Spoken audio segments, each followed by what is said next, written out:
네, 저는 1998년 대한민국이 가장 어려울 때 IMF 때 기업 분석으로부터 지금 25년 이상 금융시장에 있어온 이희건 대표고 지금은 이희건 경제TV 유튜브 운영하고 있습니다. 반갑습니다. 포스코와 에코프로 등 2차전지 관련주가 반등을 하다가 다시 최근 하락을 하고 있는데요.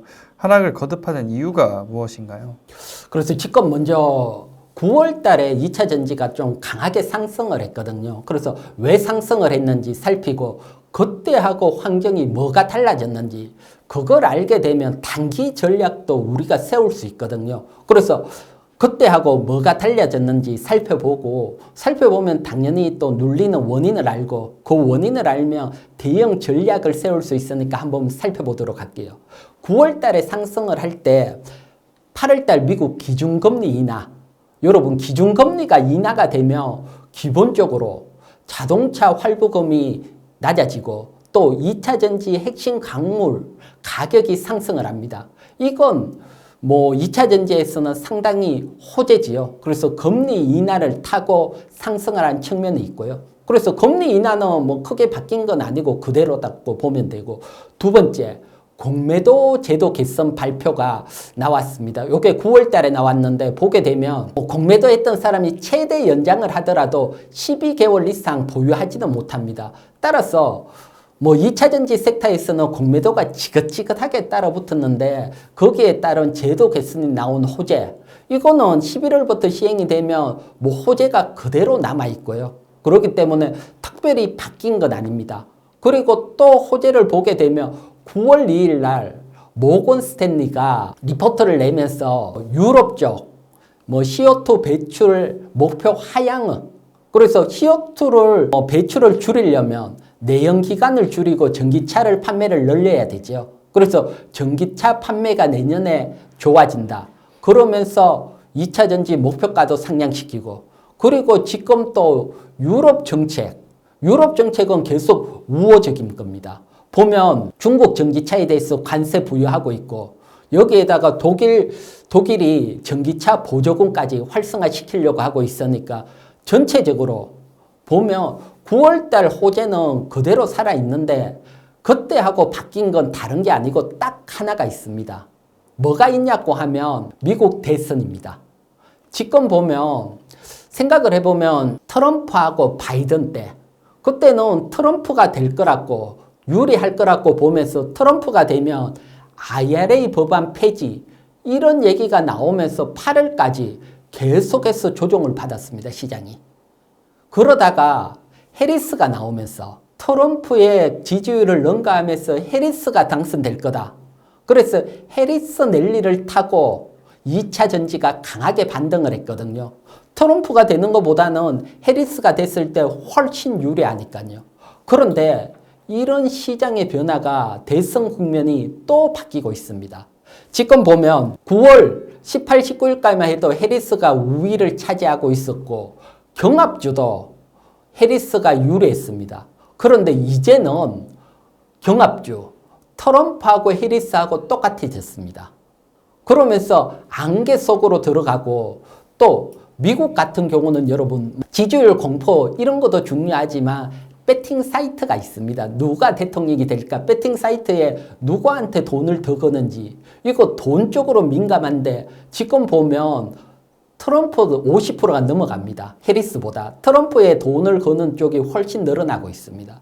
따라서 판도가 기존까지만 하더라도 해리스가 당선되고 2차 전지가 유리할 거라고 보고 9월 랠리가 펼쳤는데 지금은 오히려 트럼프가 유리하지 않을까 이러면서 2차 전지가 조정을 받고 있습니다. 따라서 2차 전지 조정의 가장 큰 원인은 미국 대선이라고 보여지고요.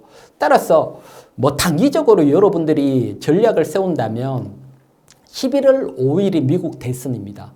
따라서 미국 대선 전까지는 공격적으로 매수하기보다는 관망을 하시는 게 유리하고요. 그래서 대선을 치렀는데 그때까지 또 트럼프가 유리하고 2차 전지가 조정을 받고, 그러다가 해리스가 만약에 당선이 됐다. 그러면 적극적으로 매수를 해야 되겠죠. 미리 조정을 받았기 때문에 해리스가 당선되면 상승을 할 수 있고, 트럼프가 당선이 되면 어떻게 전략을 세우느냐. 조정을 받다가 트럼프가 당선이 되면 한번 훅 더 조정이 나올 수 있습니다. 이런 조정이 나왔을 때 여러분, 공매도가 줄어드는 기업, 공매도 제도 개선이 되니까 공매도 가진 사람도 주식을 매수해서 처리를 해야 되잖아요. 따라서 확 조정을 받을 때 공매도가 개선되는 종목, 또 여기에다가 3분기 실적이 2차전지가 전반적으로 어려운데 실적도 발표한 기업, 이런 기업이 있으면 반등을 보고 매수해도 되니까요. 그래서 여러분들이 미국 대선과 관련해서 제가 설명드리는 걸 참고하셔서 잘 세우신다면 그냥 가만히 있다가 대선 나오든 말든 어떻게 할까 그냥 있는 것보다는 나름의 전략을 가지고 봤을 때 훨씬 유리하니까요. 이런 전략도 한번 참고해 보시기 바랍니다. 포스코, 에코프로 등 2차전지 관련주들은 지금 바닥을 찍었다고도 볼 수 있을까요? 그래서 일단 우리가 바닥이다 아니다 논하기 전에 일단 전반적인 2차전지 업황을 한번 살펴볼 필요가 있거든요. 그래서 제가 업황을 먼저 보고 현재 위치가 어디고 그리고 여러분들이 어떻게 전략을 세우는 게 좋은지 그 부분까지도 한번 살펴보도록 할게요. 먼저 제가 업황을 살필 때 가장 중요하게 보는 데이터 중에 하나가 양극재 수출 현황입니다. 양극재가 2차전지에서 절반 이상 차지하니까 이 수출 현황이 업황을 좋은지 판단할 때 바로메터라고 보시면 되시고요. 그래서 일단 보면 양극재 가격입니다. 가격이 계속 하락을 하다가 5월, 6월, 7월부터 하락을 멈췄고 살짝 반등.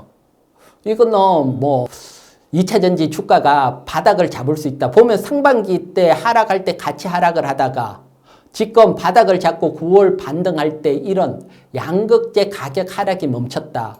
요거는 호재로 볼 수 있고요.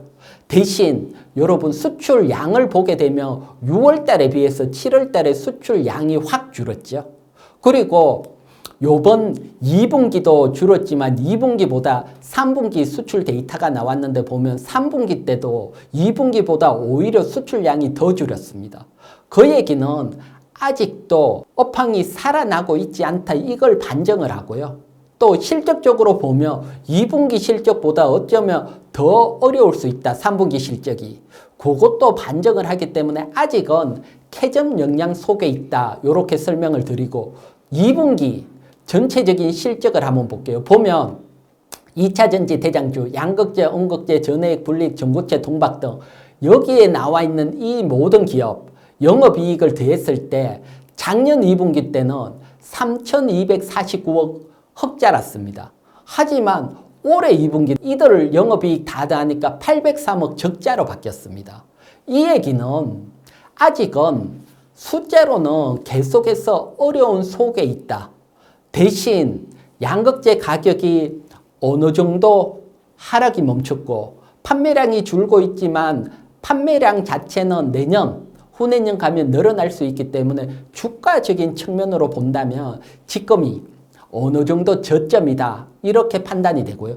그러면 여기서 중요한 게 주가가 저점이면 업황이 살아나면 확 상승을 할 수 있다 이렇게 생각을 할 수 있잖아요. 그런데 주가가 상승을 할 때는 여러분 두 가지 경우가 있습니다. 바로 상승을 하는 V자 상승.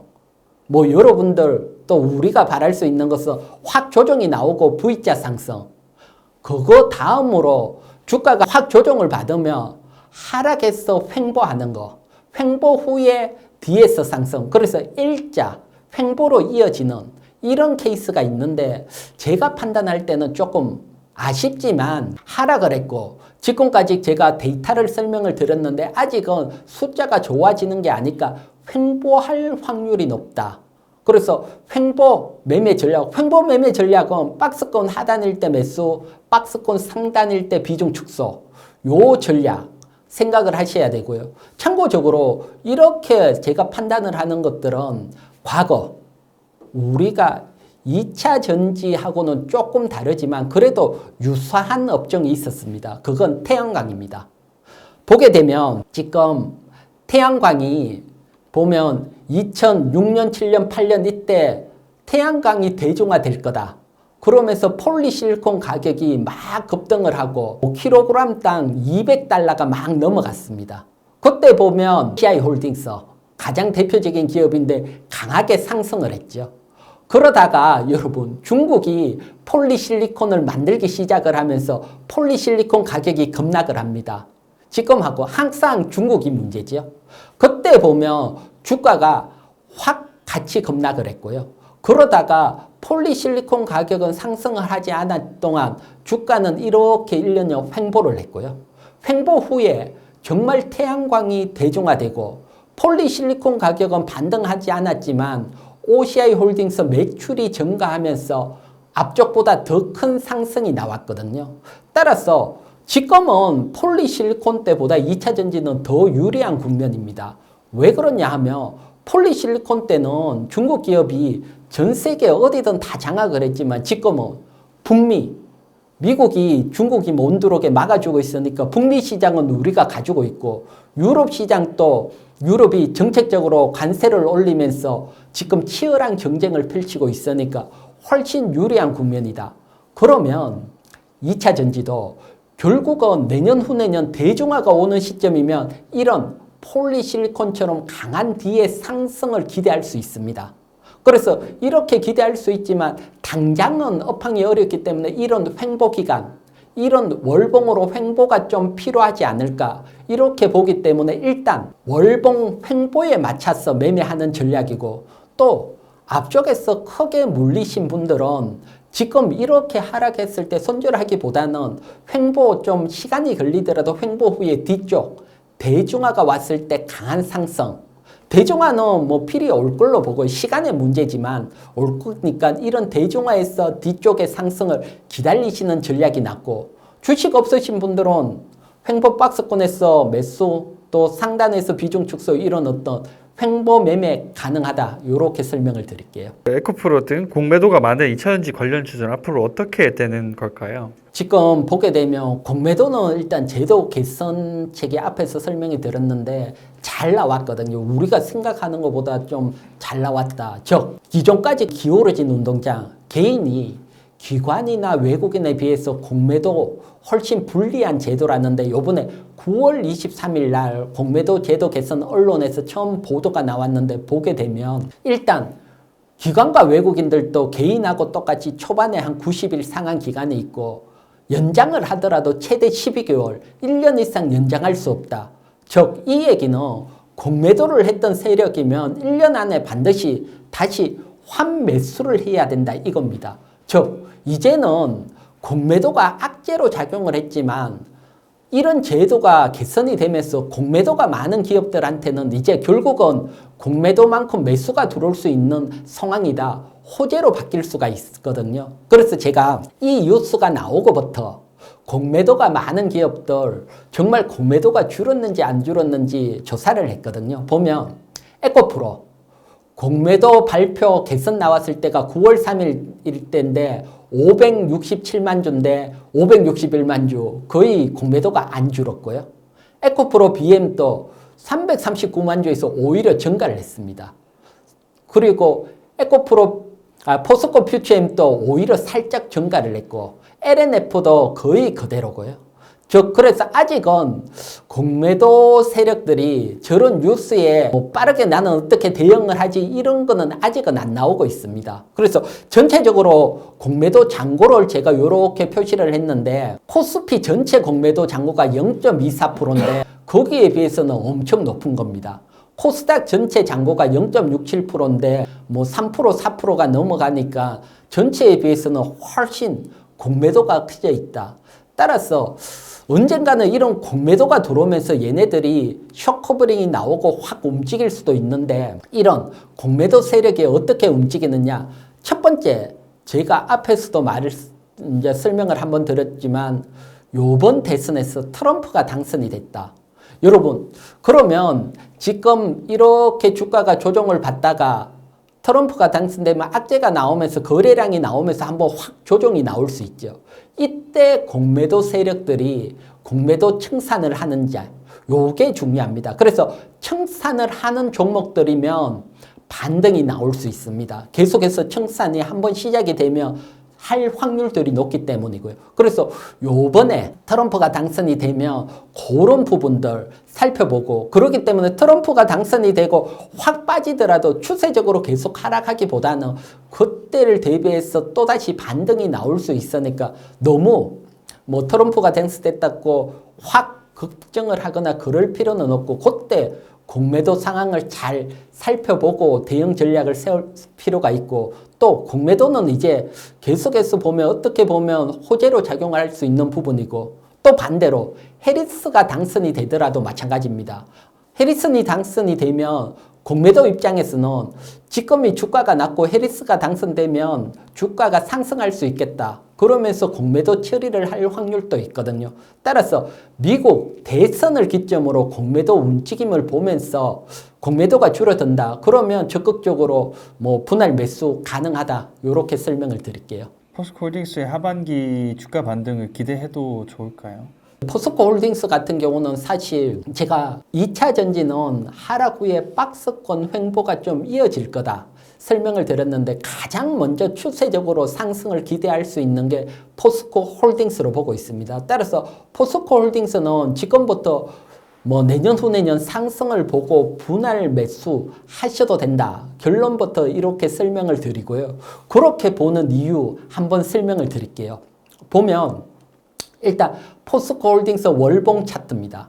보게 되면 오랫동안 이렇게 월봉 횡보를 하다가 강하게 돌파 후에 그리고 이렇게 조정을 받아 있는데, 보면 여기서부터 월봉 돌파하기 전까지는 저항입니다.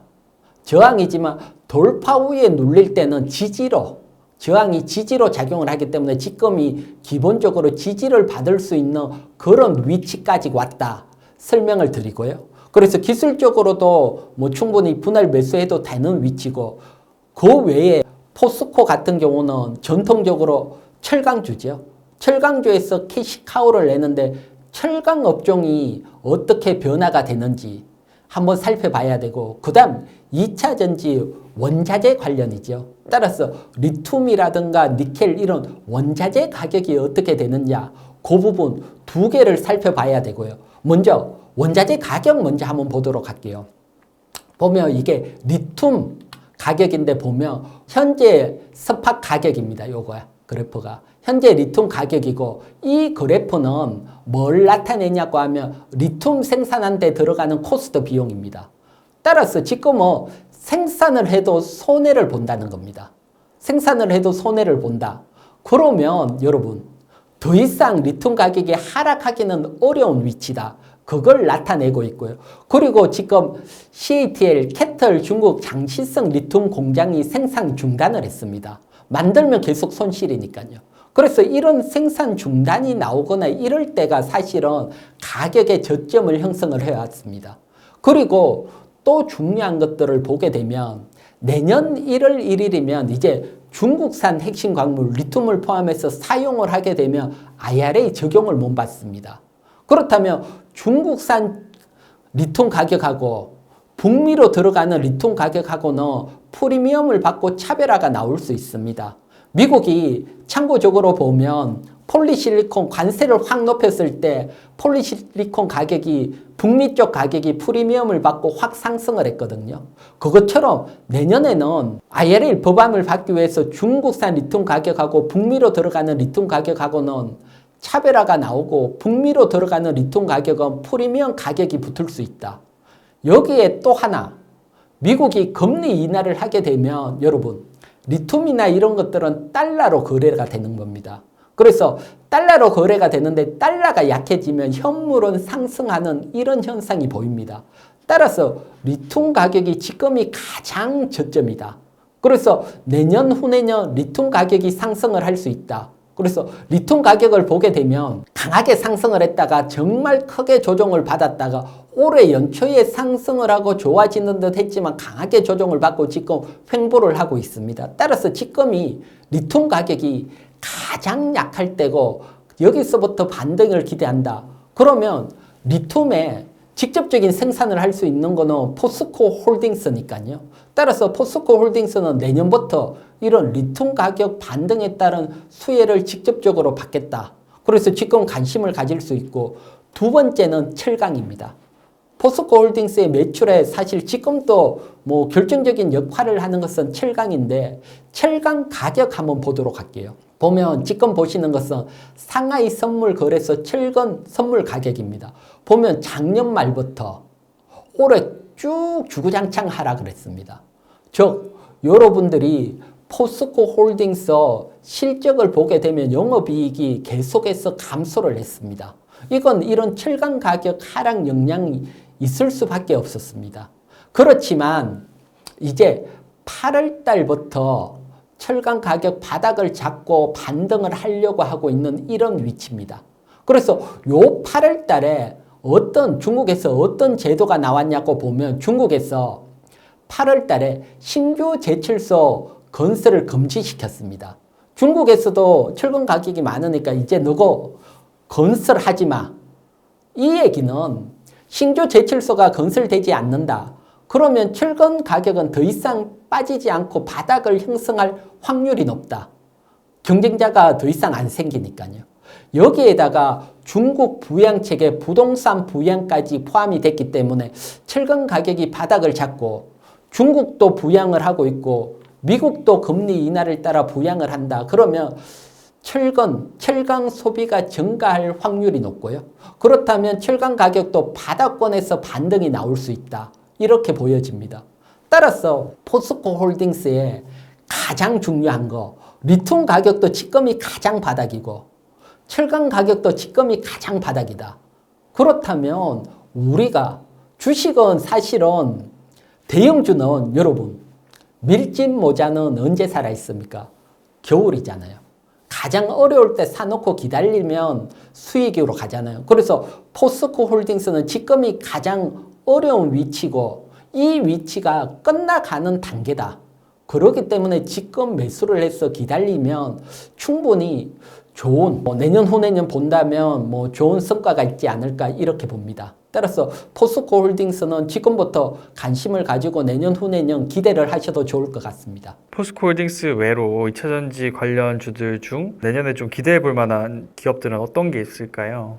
네, 2차전지 전반적인 섹터 제가 이제 박스권 움직임이라고 설명을 드렸는데 그 중에서도 우리가 매매에 관심을 가질 수 있는 섹터는 4680 원통형 배터리 관련주 이런 종목에 대해서는 관심을 한번 가져도 될 것으로 봅니다.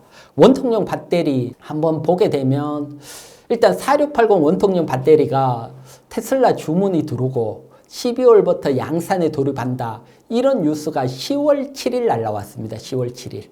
그래서 이런 호재는 지금 12월부터 양산이 되면 계속해서 호재를 받는다는 내용이잖아요. 그래서 이런 뉴스가 나왔을 때 사실은 관련주 중에 가장 강하게 갖는 관련주에 관심을 가졌을 때 성률이 높거든요. 그래서 요때 상승률, 그래서 요 날입니다. 10월 7일 호재가 나왔을 때 상승률을 보면 메가터치가 상한가 같고 TCC 스틸이 24%, 중앙 첨단 소재가 18%, 동원 시스템즈가 12%.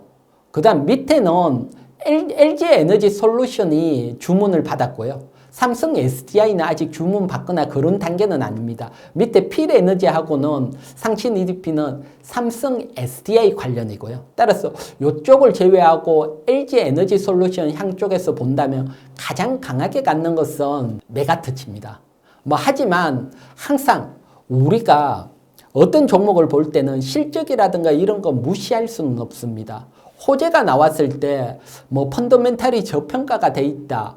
그러면 훨씬 더 치고 갈 확률이 높거든요. 그래서 2분기 영업이익을 나타내고 2분기 영업이익 기준 PER입니다. 즉 2분기가 3분기, 4분기, 다음 1분기까지 똑같이 영업이익이 이어진다고 보고 현재 시가총액으로 나눈 PER 보게 되면 TCC 스틸은 좀 고평가입니다.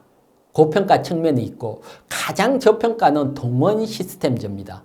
그래서 제가 봤을 때는 좀 안정적으로 봤을 때는 동원 시스템즈가 관심을 가지는 게 좋고요. 또 관심을 가진다는 것은 여러분들이 접근을 할 때는 다양한 방법이 있습니다. 지금 제가 2차전지 쭉 설명을 드릴 때 가장 큰 리스크는 역시 미국 대선이라 그랬잖아요.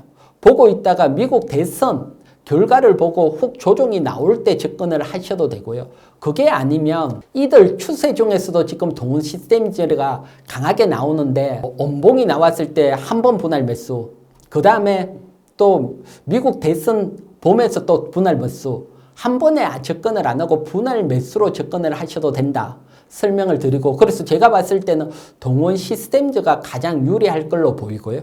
그 다음 삼성 SDI 관련해서 원통용 배터리 중에서는 실적별로 가장 저평가되어 있는 것은 필에너지니까요. 또 이쪽은 뭐 당장은 수혜가 아니더라도 신규 상장 종목이고 상승 후에 옆으로 횡보하고 있으니까 조정이 나올 때 필에너지 같이 한번 관심을 가져도 되지 않을까 설명을 드릴게요.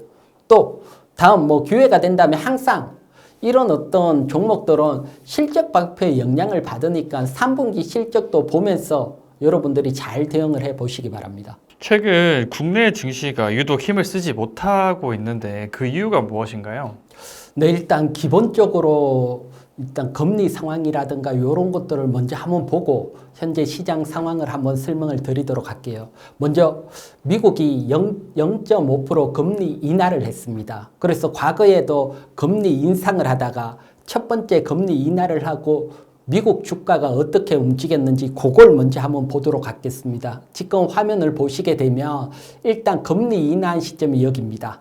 딱 인하를 하고 난 뒤에, 그리고 난 뒤에 보게 되면 경기 침체, 강한 경기 침체가 없으면 1년, 2년 계속 상승을 했고요. 강한 경기 침체가 왔을 때는 한 2년 정도 지나고 제자리를 찾아왔습니다. 그렇다면 지금 미국이 경기 침체가 오느냐 안 오느냐 요걸 먼저 봐야 되는데, 기본적으로 보면 미국은 소비입니다. 소매 판매가 뭐 7월, 8월 아주 살아나 있고요. 미국이 소비가 경제의 3분의 2인데 소매 판매가 살아났다는 것은 침체가 오지 않는다. 이걸 반증을 하고 있고, 그리고 고용입니다. 보게 되면 고용이 조금 약화됐다가 9월 달에 다시 확 좋아졌습니다. 즉 고용을 보더라도 침체는 없다. 그러면 미국 금리 인하에 따라 지금은 시장이 지지부진하더라도 강하게 상승할 거다 이렇게 보여지고요. 특히 강하게 상승하기 위해서는 미국 금리 인하에 따라서 외국 자본이 우리 시장에 들어와야 됩니다. 그런데 아직은 자금이 안 들어오고 있죠. 하지만 과거의 상황을 보게 되면 이렇게 미국이 금리 인하를 하고 달러가 약세로 갔을 때는 원화가 강세로 가고 우리 시장은 대세 상승이 나왔습니다. 과거 상황 한번 보도록 할게요. 보게 되면 위에는 코스피 지수고 밑에는 원화 차트입니다. 보게 되면 원화가 약세로 해서 이렇게 강세로 움직일 때 큰 대세 상승이 나왔고요. 2003년에서 2007년도 원화가 이렇게 강세로 움직일 때 큰 대세 상승이 나왔고, 그러면 지금 위치는 원화가 약세 부분입니다. 약세 부분에서 이제 미국이 금리 인하를 시작을 했기 때문에 달러는 기조적으로 약세로 갈 수밖에 없고 원화는 기조적으로 강세로 가면서 강한 상승, 긴 상승이 이어질 걸로 봅니다. 그래서 이번 상승은 2003년에서 7년, 이때는 중국이 부상하면서 같이 수혜를 받고 상승을 했지만 지금은 그런 건 아닙니다. 지금은 워낙 풀린 유동성이 많기 때문에 조금만 경기가 좋아지더라도 상승할 수 있다. 따라서 유동성에 따라서 강한 상승이 나올 거다. 이렇게 보시고 지금 어렵더라도 여러분들은 주식의 매수 관점으로 봐야 된다 설명을 드릴게요. 금투세가 이대로 시행된다면은 주식시장에 얼마나 큰 충격이 올지 궁금합니다. 검투세는 사실 말이 안 되는 제도다. 먼저 설명을 드리고요. 그래서 크게 걱정은 안 해도 될 것으로 봅니다. 일단 가장 기본적으로 민주당이 이번 국감이 끝나고 의견을 내놓는데 제가 봤을 때는 최소한 유예 또는 강하면 폐지까지도 기대를 할 수 있고, 만약 이게 시행이 된다면 정말 우리 시장은 강한 충격이 나올 수 있겠죠. 그렇지만 흘러가는 걸 봤을 때는 최소한 유예는 될 거다. 따라서 검투세에 대해서는 너무 걱정을 할 필요 없고요. 대신 우리는 검투세는 유예된다고 보시고 검투세보다는 한 발 더 나갔어. 더 강한 제도를 요구를 해야 되고요. 우리가 어떤 제도를 요구했을 때 시장이 강하게 상승을 하느냐, 그 부분도 한번 보고 갈게요. 그건 중국이나 일본에서 시행을 했는 제도, 거기에 따라 시장이 강하게 갔는데 그 부분을 한번 보도록 할게요. 지금 보시는 것들은 여러분들이 주식에 관심이 없더라도 이런 제도 또는 이런 어떤 정책이 나오면 무조건 주식은 매수해야 됩니다. 그래서 기본적으로 이번 기회에 어떤 정책이 나왔을 때 주식을 매수하면 되는지 그것도 한번 알아놓으시고요. 보시면 중국입니다. 중국 요번에 부양책이 나오면서 정말 한 20% 이상 확 급등을 했는데 부양책을 보면 뭐 금리 인하 특별한 거 아니었고요. 부동산 부양 특별한 거 아닙니다. 대신 주식 안정화 정책 여기에 보면 정말 우리 돈으로 뭐 한 150조 되는 돈을 주식시장에 투입하겠다. 이런 정책이 나오면서 급등을 했거든요. 그래서 어떤 제도가 직접적으로 주식시장에 유동성을 공급하는 이런 제도, 이런 정책이 나왔다. 그러면 그때는 무조건 주식을 매수해야 되고요. 이게 중국이 이번에 시행을 했지만 중국은 일본 제도를 보고 따라한 측면이 강합니다. 일본은 어떤 제도를 펼쳤는지 한번 보도록 할게요. 지금 보시는 것은 2013년부터 일본이 이때부터 일본은행, 중앙은행이 아예 주식 ETF를 매수를 했습니다. 즉 중앙은행이 시장에 직접 개입을 해서 돈을 공급을 했다. 얼마나 공급을 했느냐? 우리 돈으로 약 350조. 이 정도 돈, 엄청난 돈을 주식시장에 공급을 하면서 시장은 강하게 상승을 했거든요. 보게 되면 요게 니케이 일본 지수인데 2013년 물론 이때 아베노믹스로 전체적으로 유동성도 공급하지만 주식이 이렇게 강하게 갈 수 있었던 건 주식시장에 직접적인 유동성을 공급했기 때문이고요. 그래서 계속 하락을 하다가 잃어버린 20년 동안 그러다가 이런 유동성 공급하면서 양적 완화 정책을 펼치면서 330% 초급등을 했거든요. 따라서 어느 나라가 양적 완화 정책을 펼치거나 주식시장에 직접적인 유동성을 공급한다. 이런 대책이 나오면 여러분 주식은 적극적으로 매수를 해야 되고요. 사실 우리도 뭐 말도 안 되는 지금 뭐 검특세로 발목 잡히고 있는데 그걸 넘어서 이런 정책 일본도 했고 중국도 했다. 그러면 우리도 충분히 할 수 있습니다. 부동산은 사실 상승을 했을 때는 서민들한테 피해도 갈 수 있지만 주식은 상승을 하면 전체가 좋아지고 기업들한테도 좋아지니까요. 그래서 부동산은 어찌하더라도 주식을 상승시키는 이런 정책 우리도 뭐 충분히 할 수 있고 기대해 볼 수 있습니다. 그래서 이런 정책이 나왔을 때는 주식을 매수해야 된다. 꼭 기억하시기 바랍니다. 지금부터 하반기까지 눈여겨볼 만한 섹터는 무엇이 있을까요? 지금 주식시장 상황을 이렇게 보면 코스피 지수가 8월 5일 날 확 급락 후에 이렇게 횡보를 하고 있고요. 대신 옆에는 삼성전자 주식입니다. 8월 5일 확 급락 후에 반등을 하다가 확 조정을 받았습니다. 삼성전자가 우리 시장 시가총액 20% 이상 제일 큰 종목인데 이렇게 강하게 조정받는데도 불구하고 코스피 지수는 버텼다. 그러면 지수보다 강하게 상승하는 섹터가 있다는 겁니다.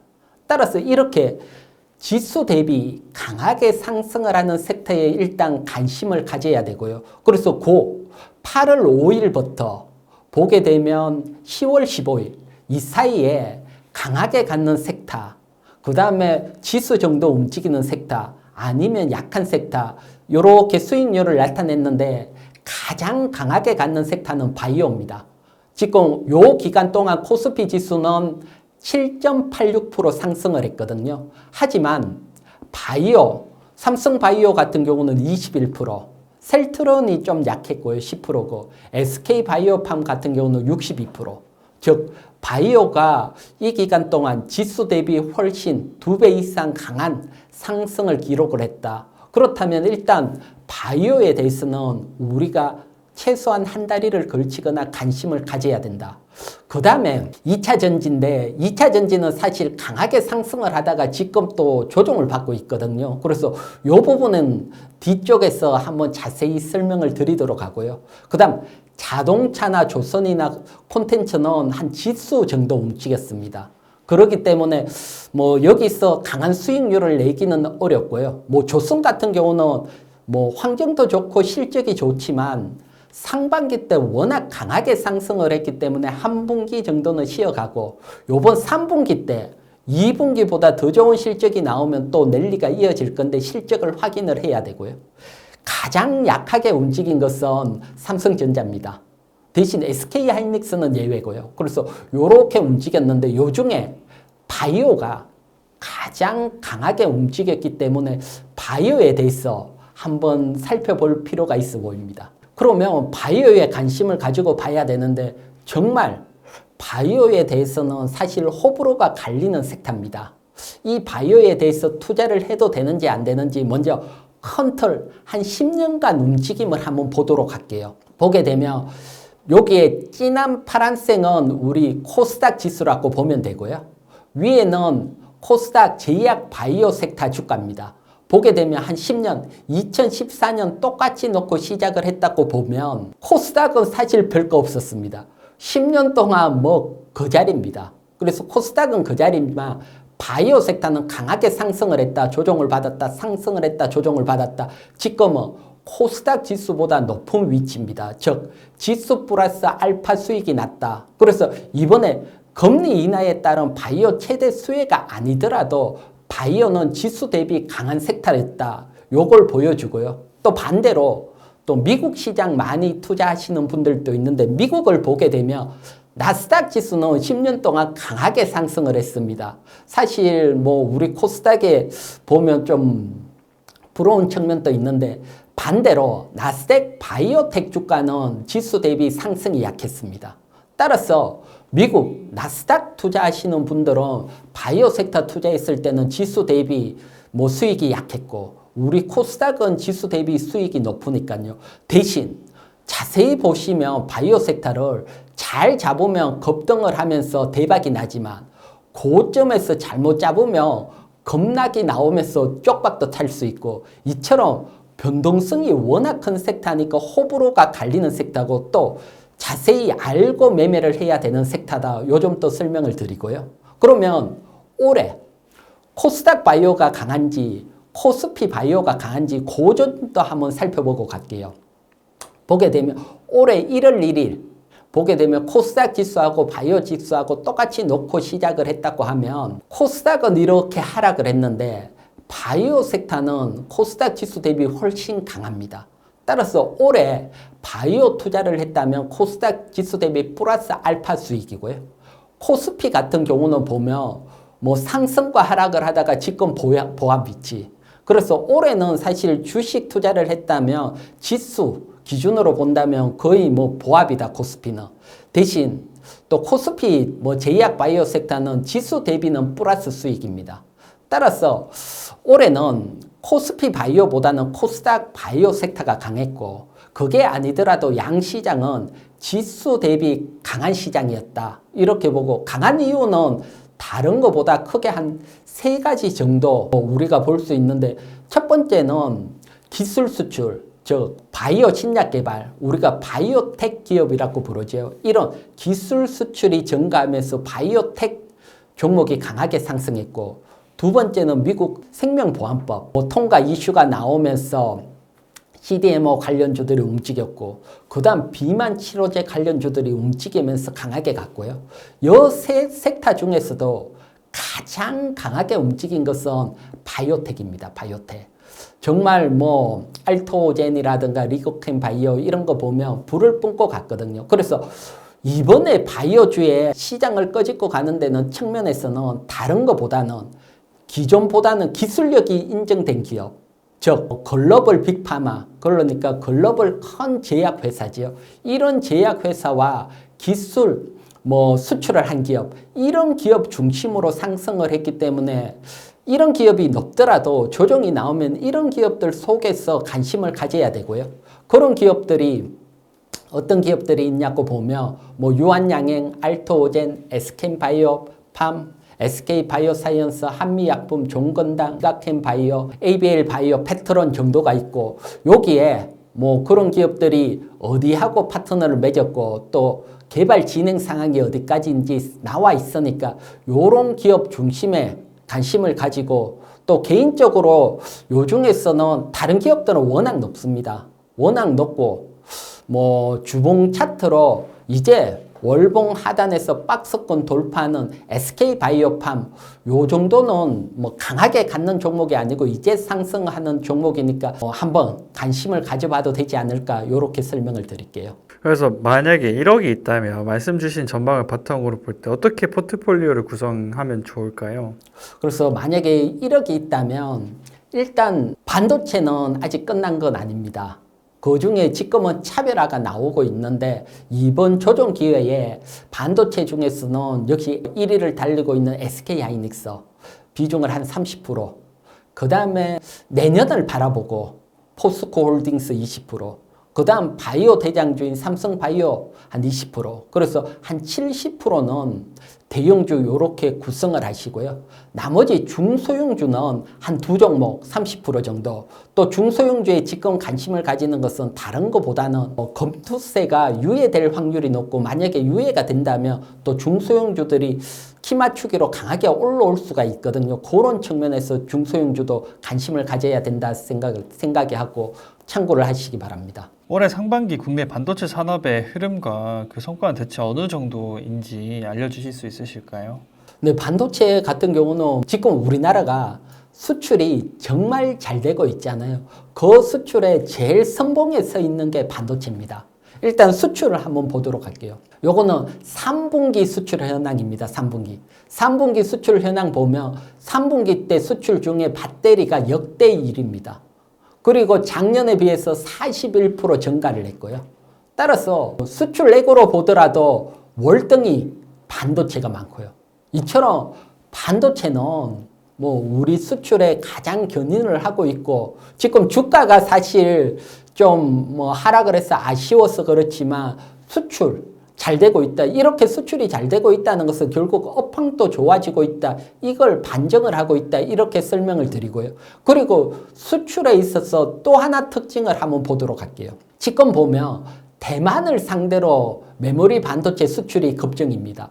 평소 2015년, 17년부터 해서는 뭐 고만고만하게 수출을 하다가 이번에 보면 평균 2배가 넘어갈 정도로 올해는 예상을 하고 있습니다. 즉 대만을 상대로 수출이 2배 늘어났다. 이건 뭘 의미할까요? 뭐 간단하죠. 의미는 다른 게 아니고 TSMC에 SK하이닉스가 많이 수출을 했다. 즉 역시 AI 열풍이 수혜를 받고 있는 것들을 그대로 데이터가 보여주고 있다. 요런 점까지 본다면 역시 반도체 수출 잘 되고 있고 AI 열풍도 뭐 계속 이어지고 있다. 수출 데이터만 보더라도 우리가 이해할 수 있다. 이렇게 설명을 드릴게요. 이런 성과를 내는 데 있어서 가장 중심이 되는 기업을 꼽자면 어떤 기업이 있을까요? 근데 역시 뭐 가장 중심은 앞에 대만에 수출 많다는 것도 설명을 드렸듯이 SK하이닉스입니다. 이번에는 반도체는 AI 열풍, 그러니까 HBM 수혜를 바탕으로 계속해서 뭐 전반적인 업황이 좋아지고 있다.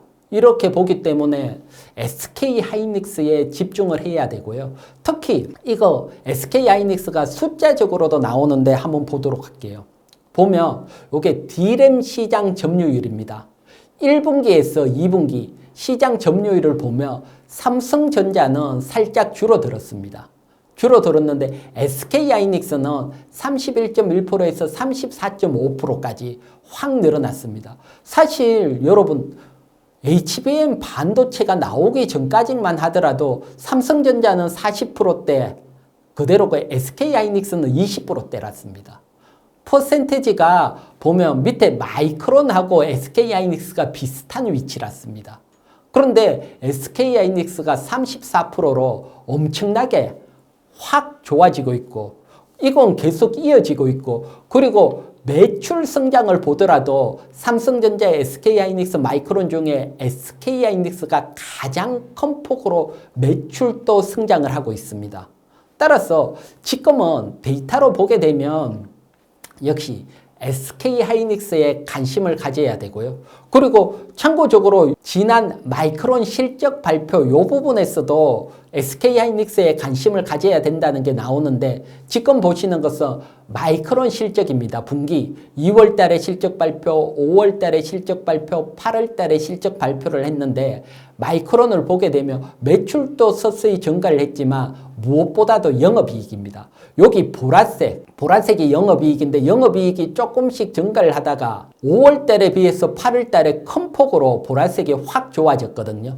영업이익이 확 좋아졌는데 이때 마이크론이 실적 발표를 하고 컨퍼런스 콜에서 그대로 얘기를 했죠. 마이크론 같은 경우는 HBM 고부가 가치 이게 엔비디아에 납품하면서 고부가 가치 반도체 증가가 되면서 실적이 확 좋아졌다. 이 얘기를 했고 이건 여기서 끝나는 게 아니고 앞으로 계속해서 이어질 거다. 즉 보면 이번 반도체 같은 경우는 HBM을 주력으로 하느냐 안 하느냐에 따라서 실적이 급면하게 갈렸다 보여지고요. 그러면 HBM 전 세계 1위가 SK하이닉스잖아요. 따라서 SK하이닉스 계속해서 유리한 국면을 갈 수 있다.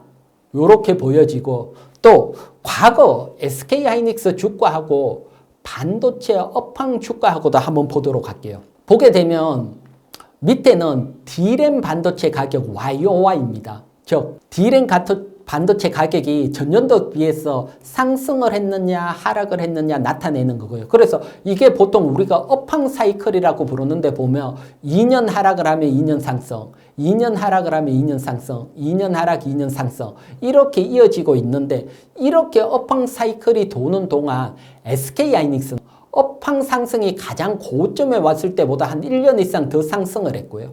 2013년대도 업황이 고점보다 더 상승을 했고요. 2017년대도 업황 고점보다 주가는 더 상승을 했고 2021년은 코로나로 약간 예외지만 전체적으로 보면 업황이 고점에 갔을 때보다 SK하이닉스는 1년 정도 더 상승을 했다. 그러면 이번에 업황이 어떻게 됐냐고 하면 작년 10월입니다. 작년 10월 달에 D램 반도체 가격이 저점을 형성을 하고 반등하기 시작을 했습니다. 그러면 기본적으로 업황은 2년 플러스 알파 상승이니까 내년 10월, 내년까지건 반도체 D램, 레거시 반도체 가격은 고부가 같이 상승을 한다고 보고 이런 업황 상승을 할 동안은 SK하이닉스가 과거 계속해서 상승을 했고 여기에다가 플러스 알파 1년 정도 더 상승을 했는 여력이 있으니까요. 따라서 SK하이닉스는 내년 후내년 2년까지는 상승을 기대할 수 있고 또 D램 반도체 여기에 업황 사이클은 좋지만 SK하이닉스는 여기보다 더 고부가 가치인 HBM 지금 잘 나가고 있는 HBM까지 가지고 있기 때문에 여러분들이 지금 한번 조정을 받고 흔들리고 있지만 SK하이닉스에 대해서는 내년 후내년 가지고 간다고 보고 매수 관점으로 대응을 하셔야 될 것으로 보입니다. 그리고 하나 더 설명을 드릴게요. 지금 보면 요게 이제 외국인 거래 대금 순입니다. 8월 6일 날 보면 8월 5일 날 코스피 코스닥이 역사적으로 한번 확 조정을 받고 그 다음 날부터 외국인들이 어떻게 움직였느냐. 8월 15일까지 외국인 수급을 받는데 1위가 삼성바이오로직스, 2위가 현대차, 3위가 SK하이닉스입니다. 삼성전자는 정말 미친 듯이 팔고 있죠. 외국인들이. 미친 듯이 팔고 있지만 SK하이닉스 오히려 매수를 하고 있다는 겁니다. 따라서 삼성전자, SK하이닉스 주가는 차별화가 나올 수밖에 없고요. HBM을 기준으로. 따라서 이런 수급적인 측면에서 보더라도 SK하이닉스에는 관심을 가져도 되지 않을까 생각이 듭니다. 최근 삼성전자 어닝 쇼크 얘기도 있고 앞으로 삼성전자의 전망은 어떻게 보시나요? 네, 가장 큰 문제가 사실 우리 시장이 삼성전자인 것 같아요. 그래서 또 보면 지금 역대 지금 시장이 외국인들이 가장 매도를 했는데 그걸 다 받은 게 개인이거든요. 그래서 삼성전자가 상승을 해줘야지 개인들이 수익이 늘어나는데 제가 봤을 때는 당장 그렇게 나오기는 어려워 보입니다.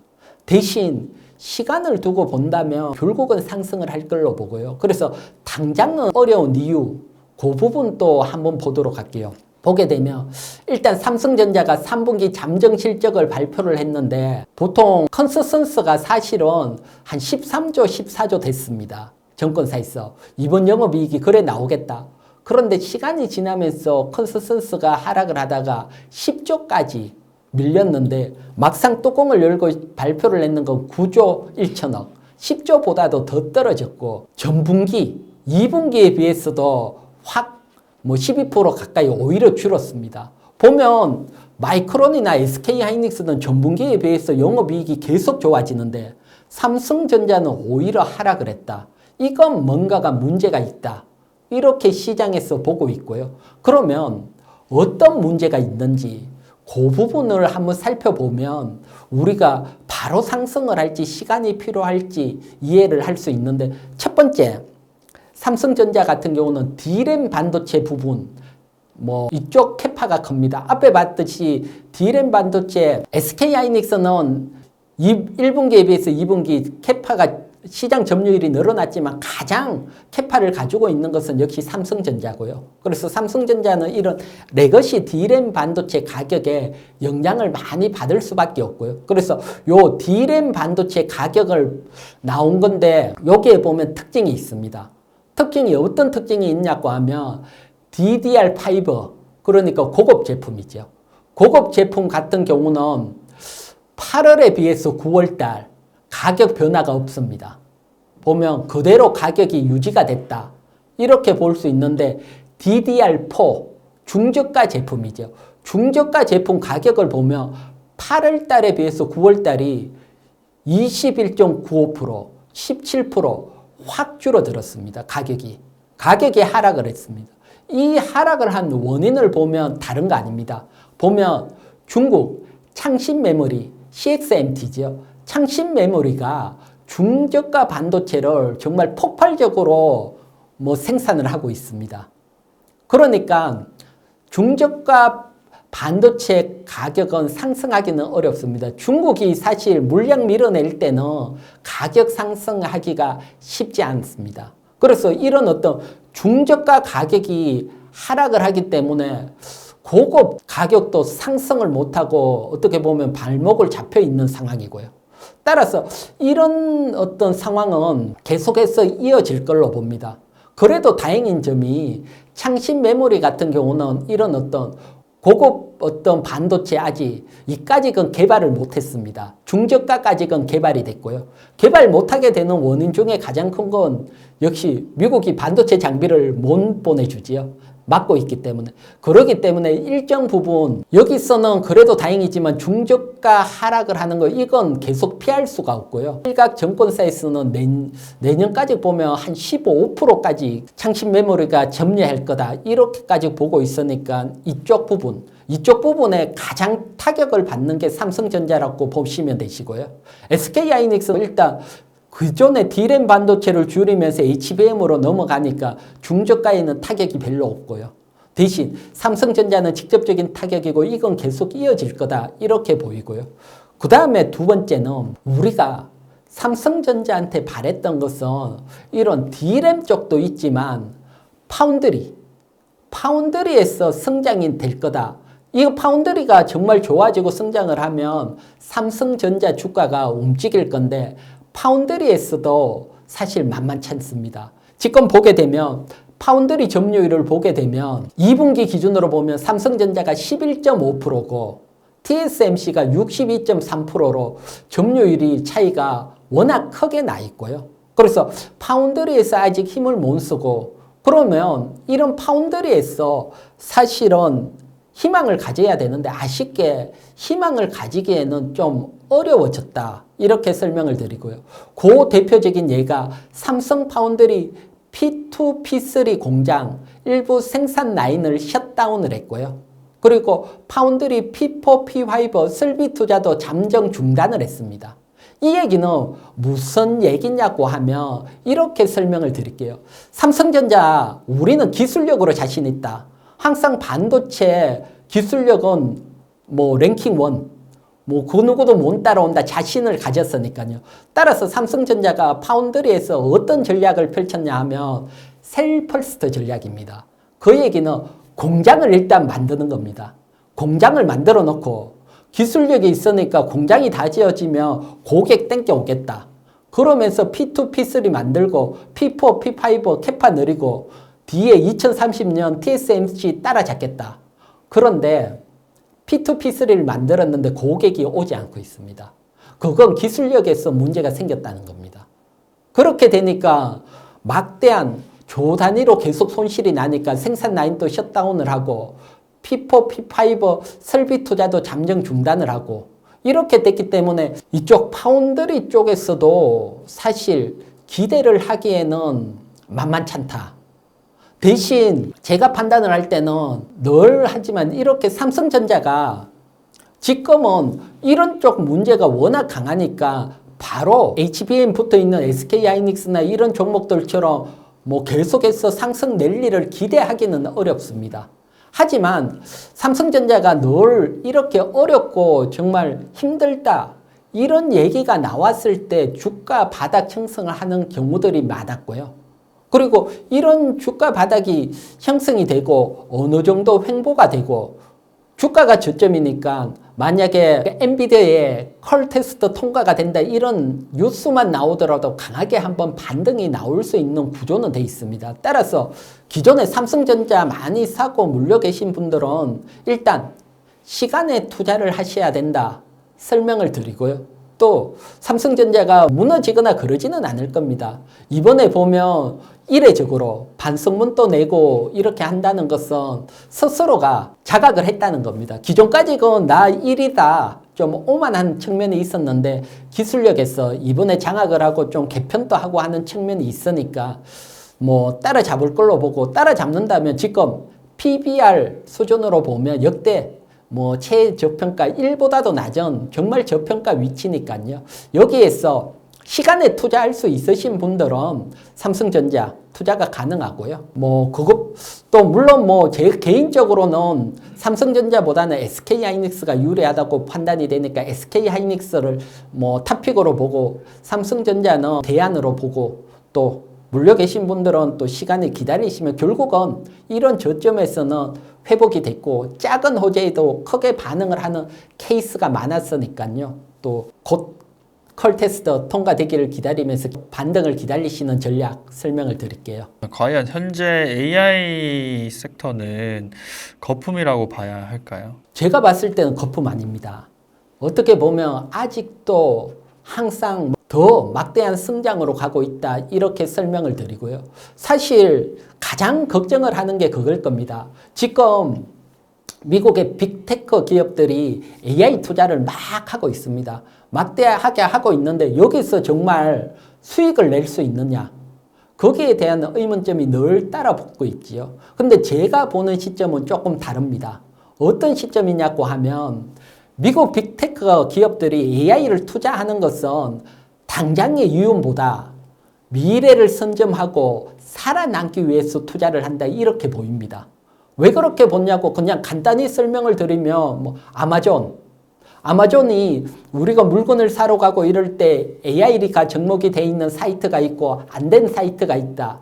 향후에 누가 살아남을까요? 결국은 AI가 돌아가는 사이트가 살아남을 수밖에 없고 그만큼 AI는 선택이 아니고 필수다.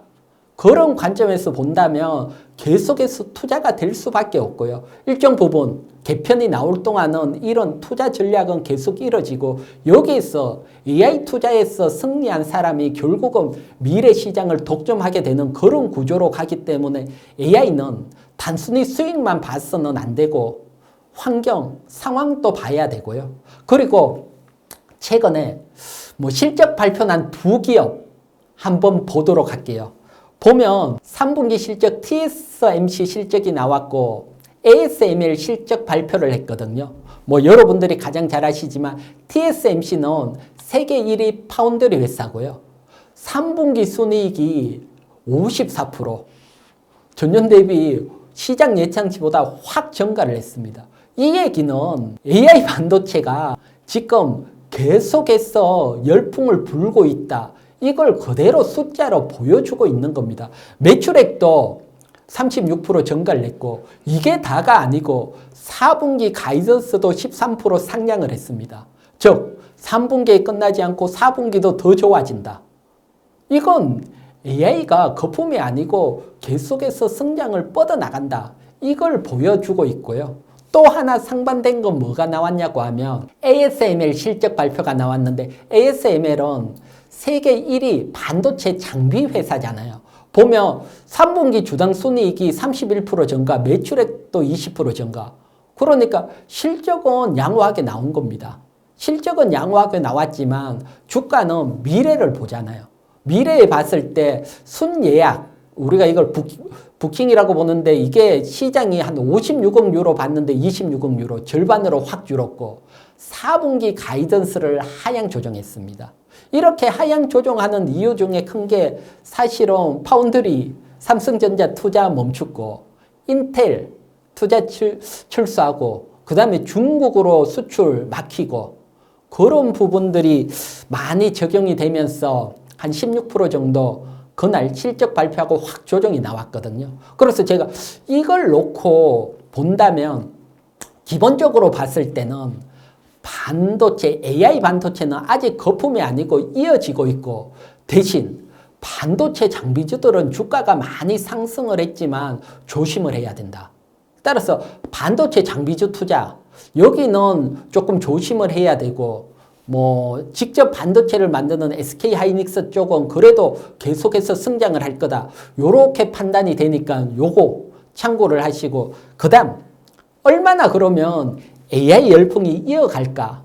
사실 그것도 중요하잖아요. 전략을 세울 때 중요한데 그건 요 그래프로 한번 보도록 할게요. 보게 되면 요 그래프는 다른 게 아니고 2000년도에 여러분 IT 인터넷이 들어오면서 IT 열풍이 확 일어났죠. 그때 대장주가 시스코입니다. 시스코 차트를 이렇게 엷은 파란색으로 그림을 그려놨고요. 그리고 지금 AI 혁명 대장인 엔비디아 그래프를 붙여놓고 이렇게 봤더니 지금 이게 올해 3월 정도인데 아직 여기 위치라는 겁니다.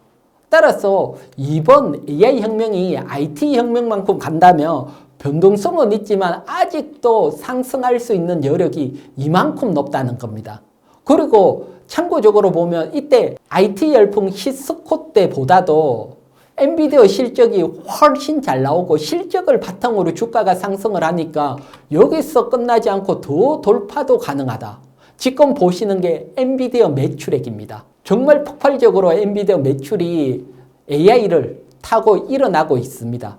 성장이 꺾였다고 AI가 거품이다 이런 얘기가 나왔는데 이만큼 매출이 강하게 나오는데 성장률까지 더 크게 간다. 이건 너무 과하게 바라는 거고요. 이렇게 매출이 증가만 하고 실적이 내더라도 IT 열풍만큼 충분히 상승을 할 수 있을 거다.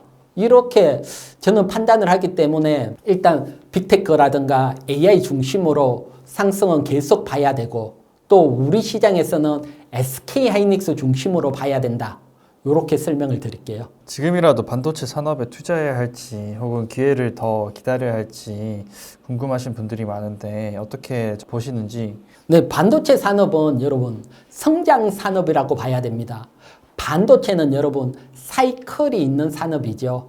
사이클이 있는데 사이클이 고점에 왔을 때는 항상 직전 사이클보다는 매출액이라든가 영업이익이 증가를 했습니다.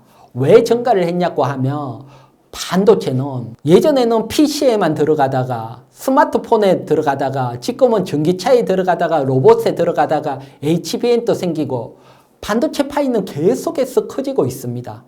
그렇기 때문에 반도체는 아직도 사이클 고점이 아닌 적인 측면 그리고 AI 열풍이 항상 중심에서 아직 이어지고 있다는 측면 이런 측면에서 본다면 반도체는 반드시 관심을 가져야 되고 봐야 되고요. 대신 제가 보는 시점에서는 반도체 장비주, 우리 코스닥에서 많이 실적 대비 많이 상승했던 이런 기업들은 요번에 ASML 4분기 가이던스도 늦추고 했기 때문에 장비주들 대해서는 일단 강한 투자는 좀 자제를 부탁이 드리고요.